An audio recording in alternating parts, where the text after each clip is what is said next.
ഇനി പരീക്ഷാ ചൂടിന്റെ കാലം. SSLC പരീക്ഷകൾക്ക് ഇന്ന് തുടക്കമായി. ജില്ലയിൽ ഇത്തവണ SSLC പരീക്ഷ എഴുതുന്നത് 11,562 വിദ്യാർത്ഥികളാണ്.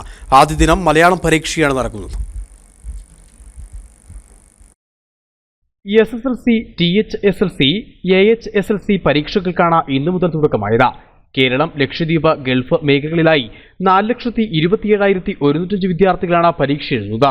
കേരളത്തിൽ 2,955, ഗൾഫ് മേഖലയിൽ 7, ലക്ഷദ്വീപിൽ 9 എന്നിങ്ങനെ ആകെ 2,971 കേന്ദ്രങ്ങളിലായാണ് പരീക്ഷ നടക്കുക. ജില്ലയിൽ ദിവസങ്ങൾക്ക് മുമ്പേ പരീക്ഷയുടെ ഒരുക്കങ്ങൾ പൂർത്തിയാക്കിയിരുന്നു. കുട്ടികൾക്കാവശ്യമായ കുടിവെള്ളവും മെഡിക്കൽ സൗകര്യങ്ങളുമെല്ലാം ഓരോ സ്കൂളുകളിലും ഒരുക്കിയിട്ടുണ്ട്. ആരോഗ്യ പ്രശ്നങ്ങളുണ്ടായാൽ പ്രത്യേകം ഒറ്റയ്ക്കിരുത്തി പരീക്ഷ എഴുതിക്കാനും പ്രത്യേക മുറികളും സജ്ജമാക്കിയിട്ടുണ്ട്. ആദ്യ ദിനമായി ഇന്ന് മലയാള പരീക്ഷയാണ് നടക്കുന്നത്. ഇന്ന് SSLC പരീക്ഷ ആരംഭിക്കുകയാണ്. ഒന്നാമത്തെ ദിവസം മലയാളം പേപ്പർ 1. നമ്മുടെ സ്കൂളിൽ 291 കുട്ടികളാണ് പരീക്ഷയ്ക്ക് ഇരിക്കുന്നത്. എല്ലാ കുട്ടികളും പ്രസൻ്റാണ്. പരീക്ഷ സുഗമമായി ആരംഭിച്ചു. മുന്നൊരുക്കങ്ങളെല്ലാം നേരത്തെ തന്നെ പൂർത്തിയാക്കിയിരുന്നു. രജിസ്റ്ററുകളെല്ലാം എഴുതി കൃത്യമായി സൂക്ഷിക്കുന്നു.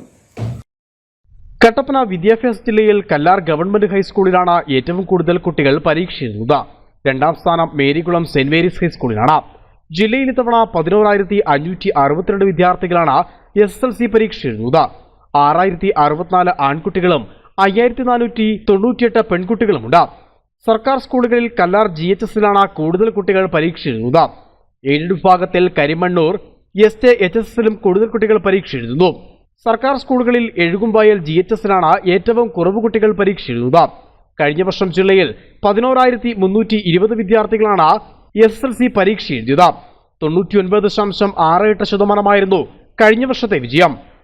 Idukki vision news, Kattappana.